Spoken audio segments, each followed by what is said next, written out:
వివేక హత్య కేసులో భాస్కర్ రెడ్డికి గతంలో బెయిల్ ఇస్తే ఆ బెయిల్ మీద వచ్చినటువంటి భాస్కర్ రెడ్డి తెలంగాణ దాటకూడదు, హైదరాబాద్ దాటకూడదని ఆదేశాలు ఉంటే మా సొంత ఊరికి పోవాలా అని చెప్పి ఆయన పిటిషన్ వేస్తే దాని మీద కౌంటర్ ఎవరు వేయాలా? సిబిఐ వేయాలి. కానీ ప్రతిసారి కూడా సిబిఐతో పాటుగా సునీత కూడా పిటిషన్స్ వేసేస్తుంది. ఆవిడే సిబిఐలా వ్యవహరిస్తుంది. ఆయన పంపిస్తే ఆ ప్రాంతంలో ప్రమాదం అని, బయటకు వచ్చిన తర్వాత లేని ప్రమాదం అక్కడికి వెళ్తే ఏమవుతుంది? ఇంకోటి ఏం జరిగింది? అతను ఎన్నో ఏళ్ల నుంచి అక్కడే ఉన్నాడే. వివేక చనిపోయిన తర్వాత కూడా అక్కడే ఉన్నాడు కదా, ఏం మార్చాడు ఆయన? కేసు ఇక్కడ దాకా రాలేదా? అట్లాగే ఆ వాదనని ఇప్పుడు ఏంటంటే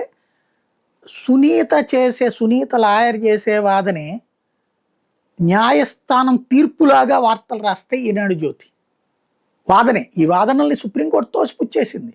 జగన్ని లోపలేపించాలనుకున్నది, జగన్ పేరు పెట్టించాలనుకున్న ఆవిడ కుట్రలన్నీ భగ్నమైనవి. అయినా సరే ఆవిడ పిటిషన్ల మీద పిటిషన్లు వేస్తూనే ఉంటుంది. అక్కడ విషయం ఏంటంటే ఈ కేసు రెగ్యులర్ ట్రయల్ జరిగితే ఏడాదిలోపు మొత్తం తేలిపోతుంది. ఎందుకంటే అన్ని సాక్ష్యాలు అక్కడ ఉన్న ఎదురుగుండా. అంతకుముందు ఉన్నటువంటి సుధా వాంగ్మూలాలు, అంటే ఆవిడకి సంబంధించి సిబిఐ తరపున మొదట దర్యాప్తు చేసిన సుధని పక్కన పెట్టి వీళ్ళు రెండవసారి రామ్ సింగ్ మొత్తం రచ్చ చేశాడు. ఆ 2 ఛార్జ్షీట్లు చూస్తే కేసు మొత్తం గొట్టవతలు పడేస్తారు. 90% శిక్ష లేచిపోతాయి. ఎందుకంటే అసలు నరికిన దస్తగిరినే వీళ్ళు కాపాడుతున్నారు కాబట్టి ఇక్కడ సమస్య అయిపోతుంది. అలా కాకుండా సాగదీయాలి నెక్స్ట్ ఎలక్షన్స్ దాకా.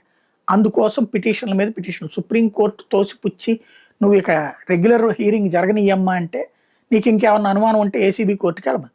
ఏసీబీ కోర్టు కొట్టేసింది ఆవిడ పిటిషన్. మళ్ళీ ఇప్పుడు హైకోర్టు అదే పిటిషన్, మళ్ళీ రేపు సుప్రీంకోర్టుకి వెళ్తాయి. మళ్ళీ అప్పుడు మొదటి నుంచి ఈ వాదన అంతా రాస్తాయి ఈనాడు జ్యోతి. అది వింత.